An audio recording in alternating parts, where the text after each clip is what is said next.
Go. Hi, everybody. This is Luis from the Rollin Over the Hill show over here at the Live to Roll Media Networks.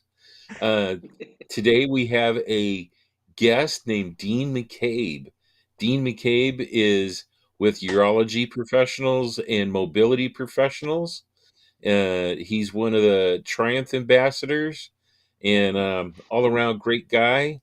And today you're going to hear Dean's story because it's pretty interesting. You're going to enjoy it. Um, Myself, I'm Luis. I'm a L3, L4 incomplete. Recently, I had my 44th spine anniversary. So that was just last week. So let's move on to Bobby here. Hey, You're what? on, man. Bobby Rohan, C5, C6 quadriplegic of almost 35 years. Got next month, so we're ticking along. Time is on my side. Not so much anymore. All right, let's move it over to my good friend Robert. Thanks, Bobby. How you guys doing? Hi, everybody. My name's Robert Soto. I'm a T12 spinal cord injury from a motorcycle racing accident. Just about 50 years now, next month. And I got involved with the community probably about 5, 6 years ago, and that's when I met our next guest, Dean Maccabe. I was had some work from my wheelchair and ended up getting a wheelchair from his company, and found out later when I met him that he was part of it. So uh, Dean is one of the experts there. I always say the team of experts there. Well, he's one of them, and just want to welcome Dean Maccabe. Dean, how you doing? Good. How you guys doing? We're doing good. Good, Glad good. glad to be here, man. Live Yeah, to right roll is on. We're where glad to it's have you. at. Yeah, rolling over the hill, man. Yeah, So, Gene, exactly. how? I was gonna say I've been hurt for about 41 years now. So I broke my neck cliff diving. I'm a C6-7 quad, and yeah, 41 years. It's a long time. Yeah, how fast does it go, huh? Has it been pretty fast for Honestly, you? it went really, really quickly. We all Yeah, have these different chapters in our lives that we go through. And then when you start getting a little older, because now I'm 60 years old, I was 18, I think, when I got hurt. If I could snap my fingers, it went that yeah, fast. yeah, yeah.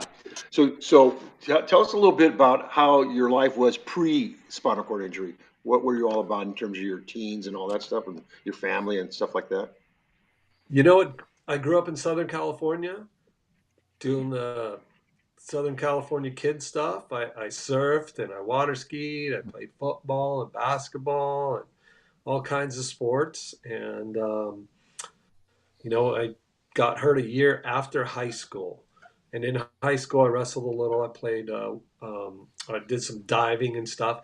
What's funny is that I played football growing up till about eighth grade. Yeah, there's a great picture of me with my Speedo and my tan lines there. That's pretty Woo! bad. That was From your back in high school. was the tan line from your surf shorts or?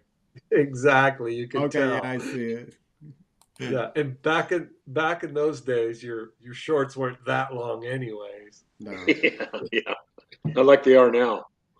Yeah, exactly. Oh, there's me at a dive meet, leaning against the wall. You look like Um, you are 25, with the porno mustache and long hair. You do not look like you're 18. The that's so funny 80s. because my son is the same way. He's got long, bushy hair, and he's got a mustache and a goatee. It's pretty funny, man. Oh, man. But but yeah, I was 18 when I got hurt, and I did my rehab over at Casa Colina. Luckily enough, I went there. It was a great rehab facility to go to. They taught me everything I needed.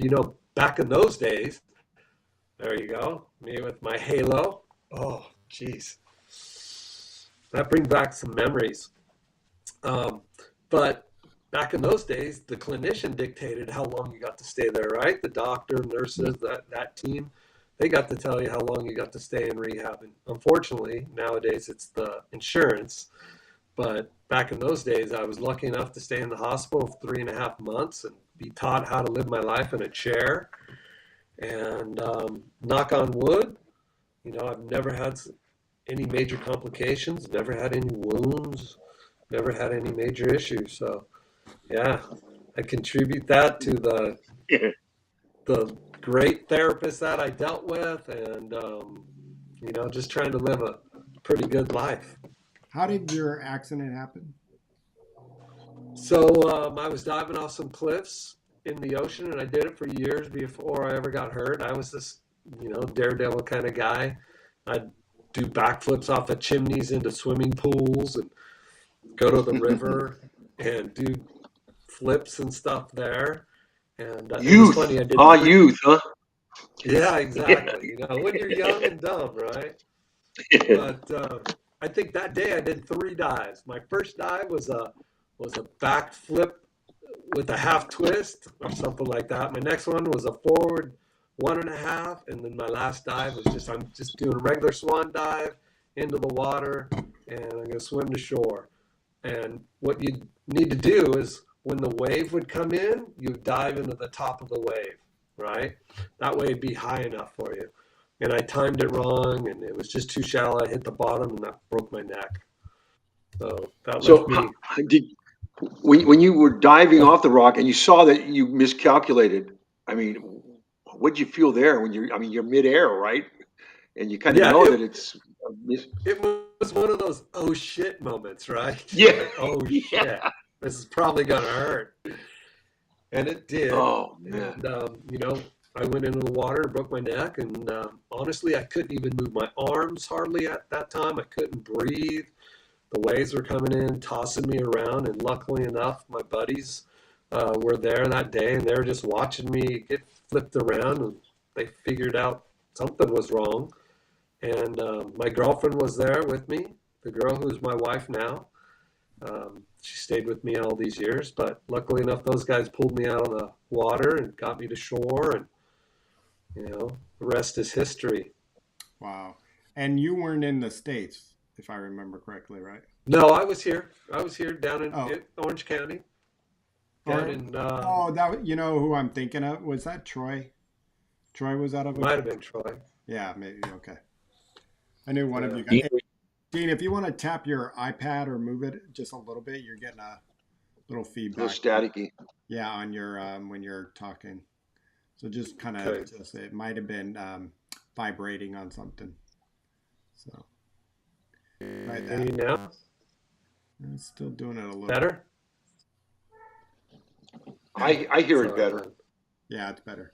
So so Dean, If I were, get were you closer, is it jumping on to better? gain a point? what's that?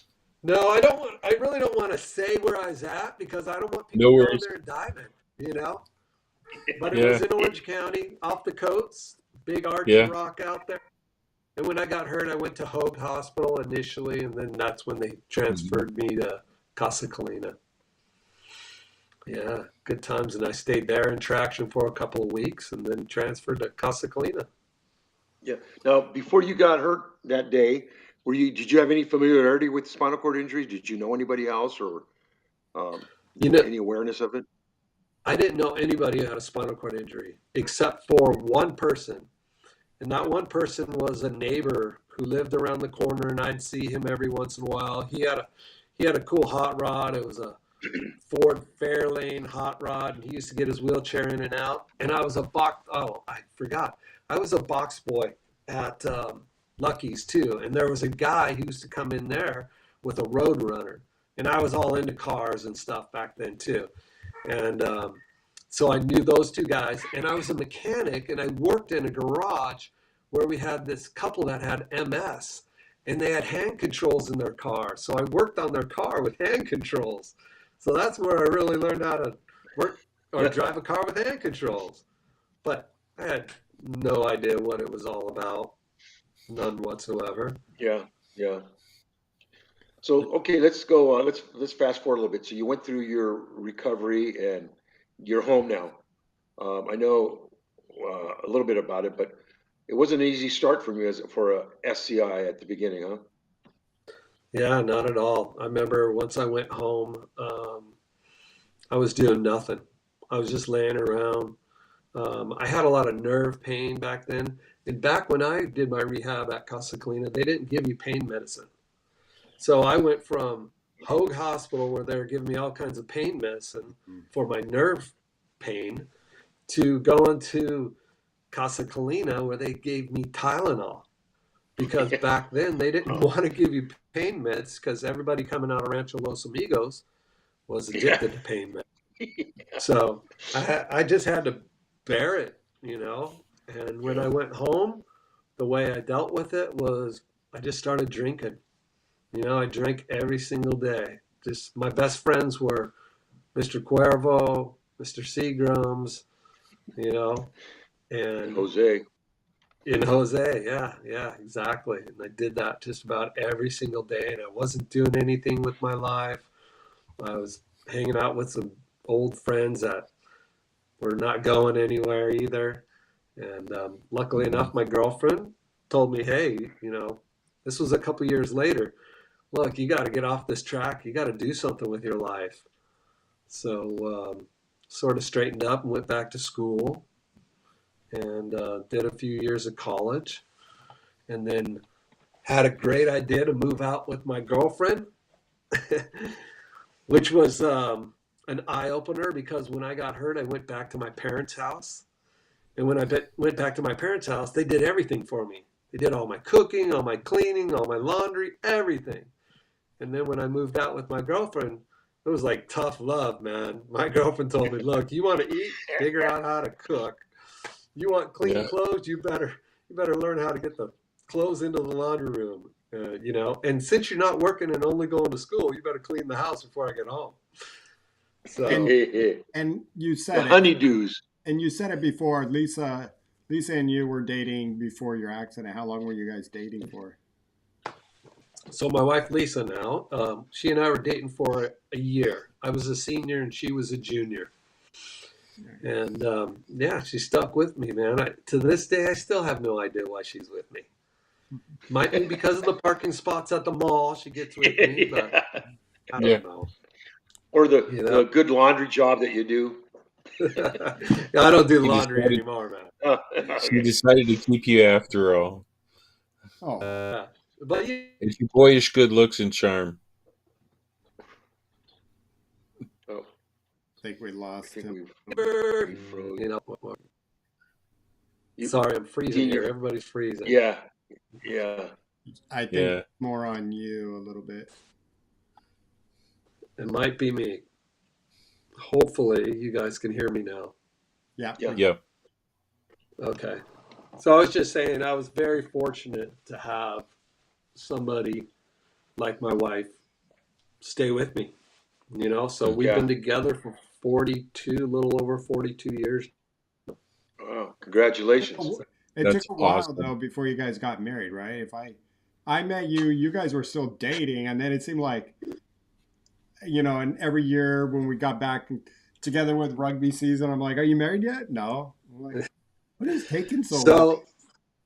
So that's very true. You know, we moved out together and we lived in an apartment, and I had no money, man. Back then I was on disability, was not making any money at all. So I went to work for her brother-in-law, cleaning office buildings to make some extra cash so I could eat, you know, 5 or 7 days a week instead of 3 to 4 days a week.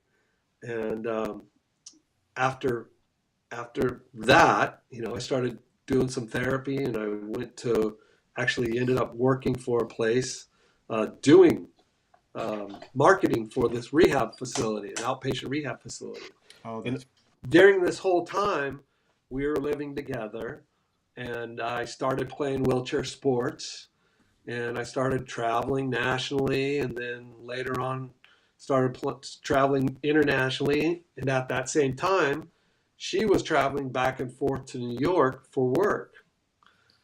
So it was so finally we got to the point where we saved enough money. We bought a home. We still weren't married. We were dating for like 19 years before we got married. Wow. I know it's a long time. I guess I'm just the kind of guy that doesn't like to rush into things. But it was like we were married anyways. Yeah. And then one day she said, you know what? tick, tick, tick. My clock's ticking. And if we want to have kids, because we always talked about getting married and having kids one day, she said, look, we got to get married if we want to have kids. And finally, we got married 19 years later. And then a year later, we had my first daughter. Well, had my daughter. And then about 20 months later, we had my son. Back to back. Get Yeah. up. And was it natural? Did you? So we had to do IVF. We tried the natural way. My wife was in her 40s, I think 39 or 40 when we had our first one. So she was having complications. We just had to do IVF. So it worked out, luckily enough. Unfortunately for my daughter, she looks exactly like me. And my son, he looks a lot like my wife and the pool boy. But we don't even have a pool, and she won't let me fire the guy. No, I just joke. No, just joke. And so if you flash forward all these years, now my daughter's 19 in college. My son is going to be 18 going away to college. I've lived a very fortunate life. I mean, during that whole time, I was lucky enough to play a bunch of wheelchair sports and then focus on playing one sport. That was wheelchair rugby. And so, Bobby, when did you go ahead? So, you to kind of go back, you were working at the Petrosky Center, and then you said you got into wheelchair sports. Was rugby your first wheelchair sport, or did you have other sports, or, what was, and so when you got into rugby, did it turn out like what we're going to be talking about with your rugby career? Honestly, when I was at Casa Clina, there was a guy there by the name of Dave Kiley. He used to be the wheelchair king of wheelchair basketball. And funny enough, he went to Mater Dei High School with my brother and my sister. That's a whole another reason I went to Casa Clina. But he introduced me to wheelchair tennis. He introduced me to some wheelchair basketball. And it also introduced me into wheelchair rugby. And so I did a little road racing. I did a lot of tennis, played tennis on a tennis circuit, started playing some wheelchair rugby. There's another guy who influenced me when I started playing wheelchair rugby, Greg Thompson. Bobby probably knows Greg. He worked at Rancho Los Amigos for a long time, and I went to one of their practices and saw those guys playing, and this one guy got drilled and knocked out of his chair and cut his eye open and was bleeding, and I was like, oh man, I want to play this sport. This is pretty cool. So I started playing with the team, and the rest was history. I was lucky enough to be pretty good at it, and I sort of quit playing tennis and just focused on rugby. And luckily enough, I made a couple of national teams, and started traveling and playing for Team USA. And I got to, because you know how that program works. Bobby knows how that program works. You got like 600 guys in the country that play the game, and they invite maybe 50 guys to go and play. This is a picture of one of the USA teams that I played on. Was that the one you made alternate, it looks like? Or that one, I think, no, that one was for, I can't remember. So in 96, I tried out for the USA team, and I made alternate for that team. And then 97, I think, 98, I went to World Games. That's the team from 2000 Sydney Olympics. I made that team. And so basically I have a gold medal from one Olympics, I think 2 or 3 World Games. That's in the championship match right there, that picture right there. That's a championship match in Sydney, Australia, when we won gold there. and the following year we lost gold, right? They Well, needed, the next Olympics we yeah. lost gold. I was training for that team too, and that's when my wife got pregnant, and she was going to be delivering the baby right about that time. So I dropped out of the program. I had my gold. I would have liked to have gone for another Olympics, but my priority was my family. So yeah, Yeah. absolutely. Yeah, definitely. So winning the gold, I mean, like coming home, any little special treatment? I mean, I know not Uh, for the wife. I know Lisa wasn't going. yeah, yeah. But I mean, what was it like Um, to come home? With having a you know, I got to tell you, man, training before I left. So during that time, I was working for Rojo as a district manager. So I was still traveling. I had California and Nevada as my territory. So I would have to travel to different um, parts of the state and also to Nevada. And I'd have to train at the same time. So, like, I would swim in the pool. I'd take my rugby chair and I'd push the parking structures, push up the ramps of the parking structures and stuff to do that? and train because if you're a part of that team, you had to have a log of all your training and stuff. And then when I was at home, I was training with my club team down in San Diego. I live in Orange County, so that's, sometimes that's a 2 hour drive down Yeah, there. hour and a half, 2 hours. And but during this whole time, man, my wife, Lisa, man, she was just such a trooper. She did everything she could to help me. She kept all the cookies and candy and soda out of the house, or at least put them on the top shelf so I couldn't get it. But she sacrificed just as much as I did because, she wasn't going out with our friends. We had a bunch of other couples that we used to hang with. And she'd stay home because I'd say, I can't go out. I got to get up in the morning and train. And so she sacrificed a lot. So flash forward to Sydney, playing there, winning the gold medal, and then coming home was cool because the local papers and stuff. I live in Tustin, California. All the local papers were writing stuff up on it, and it was pretty neat because you were sort of a celebrity back then. It wasn't like we had social media that much back then to really. But um, but also Paralympics at that time was young. It wasn't as big as we see now. I mean, Yeah. was your game even on TV? Do you know live where It wasn't. we can? It wasn't.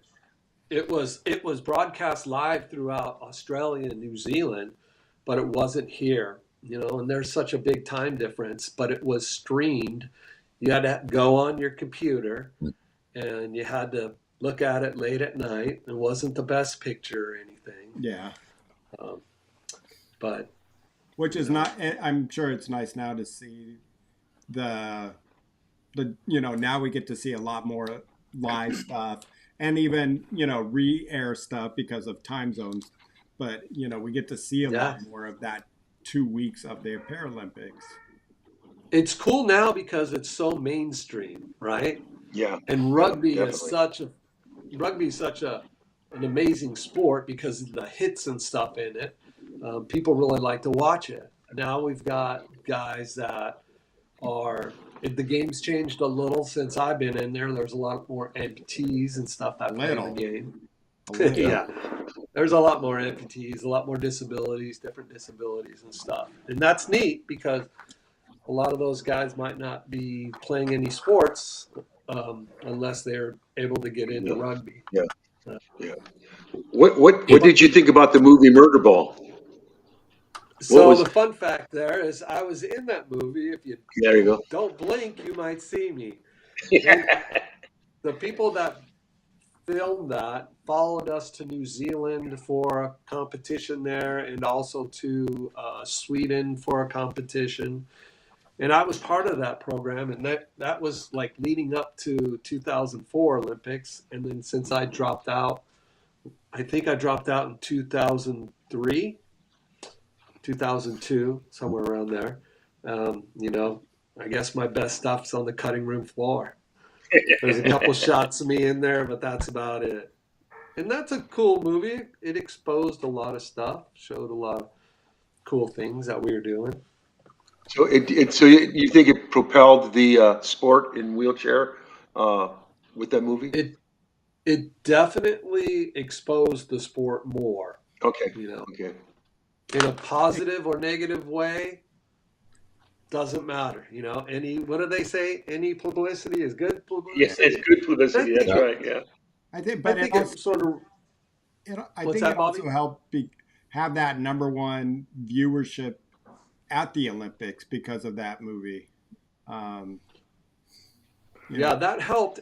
And you know what? When we played in Sydney in 2000, I think we played in an arena of like 10,000 people, and more people wanted to come see it, but they couldn't get in because it had such a buzz. And Australia did a great job of like promoting it, Australia and New Zealand. And Yeah. like 10,000 people, I think that's like 9,995 more people than I ever played in front of, right? Yeah. So it was cool. It was very cool. And luckily enough, my parents got to go to Australia to see me play, and my brother and my sister-in-law, my nephews got to go and see it. And Oh, then cool. everybody back Cool. home got to stream some of it. So that was Yeah. cool. Right on. We might have a few listeners that may not know or will be watching the show later. Can you give us a little synopsis of what rugby is? Well, wheelchair rugby is played on a like sort of a basketball court. At each end of the court, you have boxes marked out on the ground with cones on the sides of them, and four players play on each team at one time, so a total of eight. And you have a classification system where it classifies players from a point 0.5 to a 3.5. A point 0.5 would be somebody who has way more or less function than the 3.5 who has a lot of function, can probably walk, maybe it's an amputee, they can sweat. Um, so in the goal, you tip it off. It's sort of a cross between hockey and basketball. Um, you tip the ball off like basketball.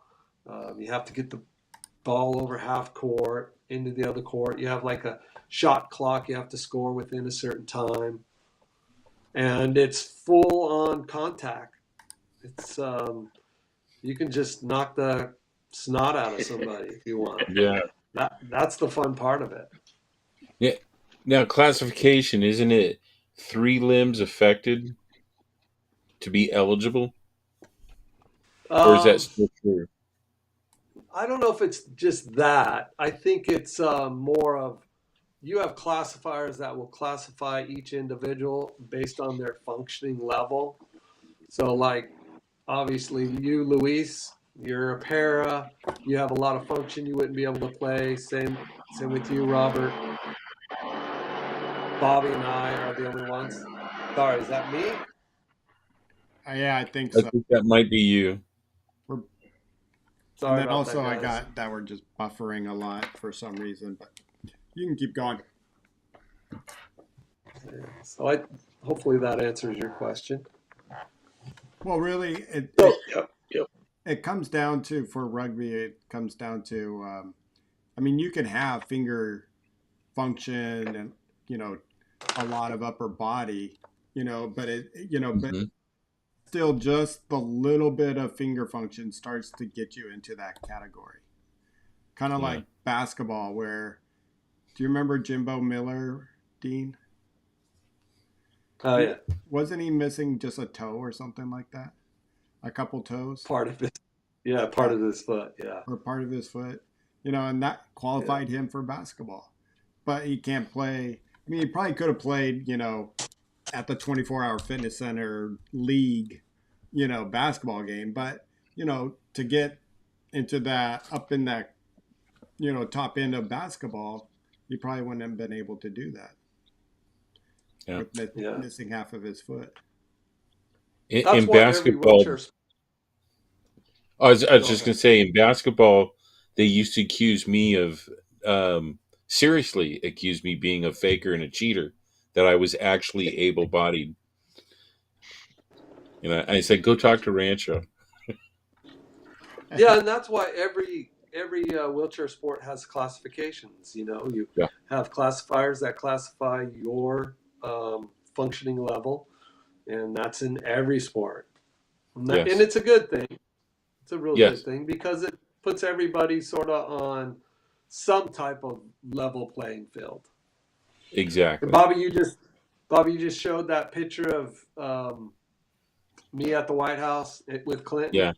That was such a cool perk because all the Paralympians and all the Olympians got to go to the White House and meet the president. I don't care what president it is.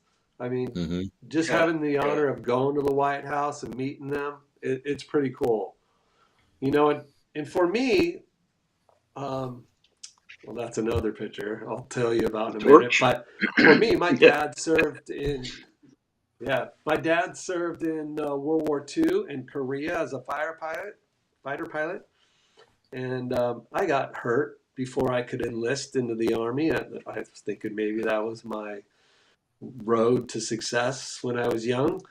But playing and representing your country in a sport, there's no greater honor, man. Really, it was so cool. And going to the White House, that was really cool to be able to do that. Now, the other picture you just showed, Bobby, was me carrying the torch. When I came back from the Olympics, some guy I don't even know read about me in the newspapers. I was also a grand marshal in a parade in my hometown. And so somebody nominated me to be a torchbearer. I didn't even know about it until the torch organization called me up and said, hey, we want you to roll with the torch. I think it's like a quarter of a mile or something. It's like, yeah, cool, I'll do that. And that was for 2002 Winter Olympics. So that's awesome. They give you a uniform to wear. They give you a torch to carry. They have this little thing that hooks onto your chair so you can stick the torch in there. And then afterwards, you get to purchase the torch and keep the torch. So that's pretty cool because, not a lot of people get to do that. Are you still dyeing your hair at this time? What's that? Is this when you're still dyeing your hair at the time? Dude, I started color there. I was 44 something, 45. I'm not sure, but I started coloring my hair when I was 25, man. Yeah. Hey, Bobby, pull your hat off. Are you coloring your hair? I don't color. I've never colored. I got good. Why not? There's a reason in one show we made Bobby wear a wig. Yeah. It's funny because my wife always said, keep coloring your hair. I don't want the kids to know you with gray hair only. And unfortunately, I didn't have kids until late in life. I wish I had them sooner so they could watch me play sports. Because it would have been cool. But I'll tell you, having kids, my son played basketball, football, volleyball, ran track. He's a black belt in Taekwondo. And my daughter played basketball and volleyball and ran track. And she's a black belt in Taekwondo. And now she is in college playing Division I water polo. And it is so fun to go, because I get pumped up watching them play. And it's so fun to watch my daughter play now. It's just, because now that I'm old and slow and, can't perform like I used to. I'm not the man I used to be. That's my wife. But just living vicariously through them is so fun. Yeah, I bet. So, you're done with Olympics. Not as much sports. I think the last time you and I have been in our rugby chairs on the rugby court, we played for 3 minutes maybe, and then got back out of our. We were at Edwards Air Force Base, and I think that was the last time I played rugby. It's funny because in your mind you're going, oh, I can do this. I can do this. but your body is telling you, no, man, you can't do this anymore. Yeah.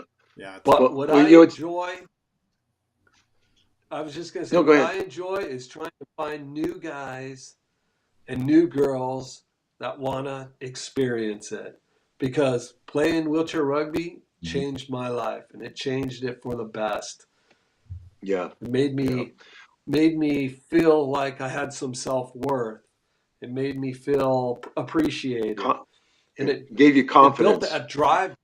Exactly. Gave me more confidence. It built that drive back into me. And, you know, I'm a very goal-orientated person when it comes to business or life. And I think playing wheelchair sports really helped me figure out how to set my goals. That's why my kids did Taekwondo, because it's goal setting, because you go for each belt over time, right? And that just pushes you more to be more successful. Yeah. It's like we say in the groups, I say it, Dean says it, Anthony says it, attainable goals. Exactly. You got to have realistic, obtainable goals, and you got to write them down.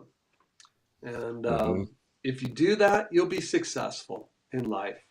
You know, and I think the four of us here right now, we're always doing these support groups and stuff, trying to meet those new people that got hurt and giving them some encouragement, because the ultimate goal is we want them to get back into life. We want them to get back enjoying life again, because life can be very enjoyable even with a traumatic injury.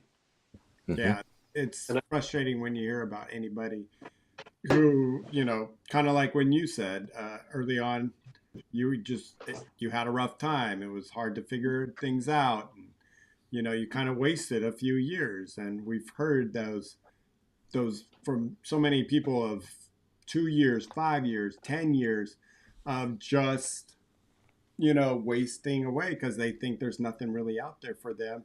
And you know, it drives me crazy for the ones that, you know, and I get it. I get them from time to time. Like, I need more money for rehab. I need more money for this program, you know, this walking program. And it's like, just go live your life. You've been doing this for 4, 5, 6, 7 years.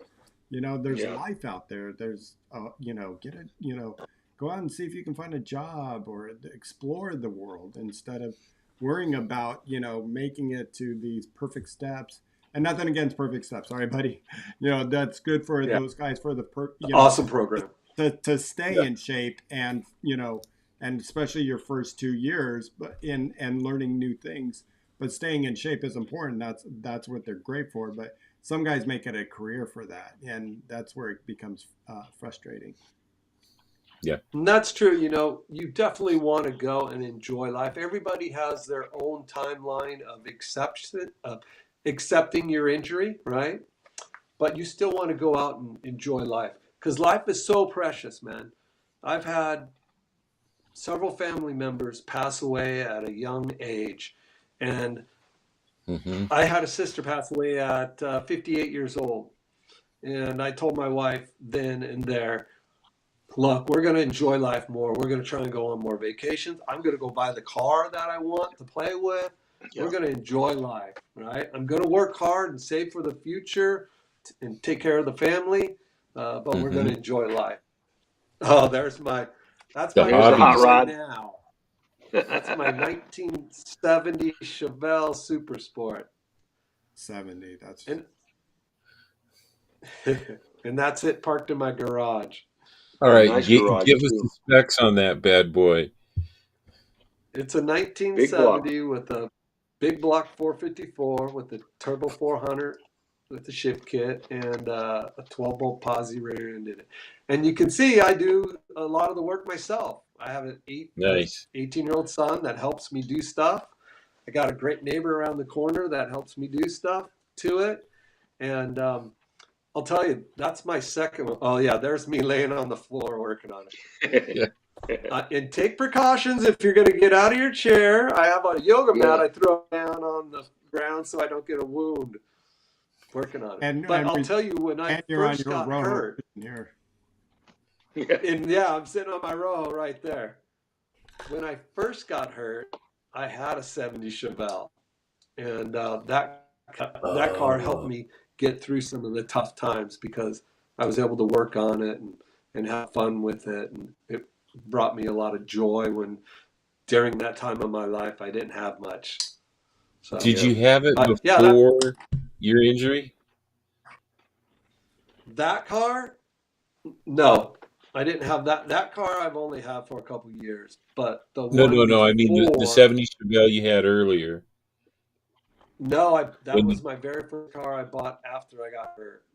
Because they told me I was going to have to drive a big old Ford van, and I was like, I'm not a van Yeah, guy, yeah, yeah. yeah, So I got that while I car. was still at Rancho, I bought a '67 RS Camaro, Yeah, that's Hmm. cool. Very cool. and I drove it to Rancho as soon as I could drive it. There you go. See, man, if you have a disability, it doesn't mean that you can't enjoy the things you want. Robert, Yeah, you had a bitchin' truck all lowered too. Bobby, you had a nice motorcycle. Yeah, you couldn't yeah, ride it, but you enjoyed having it, right? The Well, yeah, Indian, wasn't it an Indian? it was a 1919 Power Plus Indian. Plus, at one time, it Cool. wasn't anything classic, but I did have a, oh God, what year was that one? It was like an 82 Dodge Tacoma truck that I nice. lowered and transferred, which, you know, had a seat that came down and I would transfer into it. And it was hard to transfer. It scared me to crap to drive it all the time, but, you know, but it was fun. You know, I had it for a short time and then finally got rid of it. What And What are that's what some of your life's other about hobbies, is Dean? enjoying. What's What are that? some of your other hobbies? Oh, you know what? So obviously my car is the biggest hobby I have. I go to car shows all the time. I take it to car shows and I work on it. Um, the other thing is my wife and I get to go up to see my daughter play water polo. That's my wife and I. Now that we're old, I think there's probably a picture on there of me when I was much younger. That's my wife when we got married. Beautiful woman right there. I think we have Look at you. another picture, if you're going to show the other one, Bobby, of my wife and I think a year or two after I got hurt. I I got dark hair. She's got long dark hair. no, I did. I don't know if Yeah, I I think I saw that one. I saw that one. You have it. was that here at prom. Oh, that was before I got hurt. I was prom king in high school. But That's that, not Lisa there, though. oh, Because she But was no, a there's another junior, one. and that Lisa was a junior. That girl was a senior at the time. no, that's your dad. Is that your dad? Oh, that was me and my dad with the long hair and the mustache. Yeah. That Yeah, was me at You we mean get. 17. you mean porno mustache? Yeah, Yeah, exactly. That big old that's fat funny. tie, too. Yeah, Is Yeah, that's is your funny. dad? Are your parents still with us? No, my parents passed away long ago. My dad was my Hmm. hero. Like I said, he was a Yeah. fighter pilot. He had Yeah. 5 of us. He was a cool dude, man. And I never ever saw my dad cry ever until the Olympics when I won the gold medal. I saw my dad come Oh, down out of the stands, and I Proud. could see a little tear in his eye. Proud All right, dad, man. He that's was a my proud dad. girlfriend. That's Lisa and I. She was, I think, gosh, I think she was probably 19, maybe 20 there. And that's me when I used to lift a lot. I was gonna say, are you on Dark hair, big. yeah. Got some guns. You look like But Wow. that's when I lifted a lot, and that one and just worked out. that one and this one look Super quad. like steroid. Yeah. Yeah. Yeah. Yeah. Look at that And old. that's when I trained a lot. I trained a lot there too for rugby. And that was in the earlier years too. Yeah. Was that a shadow? Was that your shadow? Shadow chair? Oh, that was an old shadow rugby chair, yeah, with the double wing. When they first came out,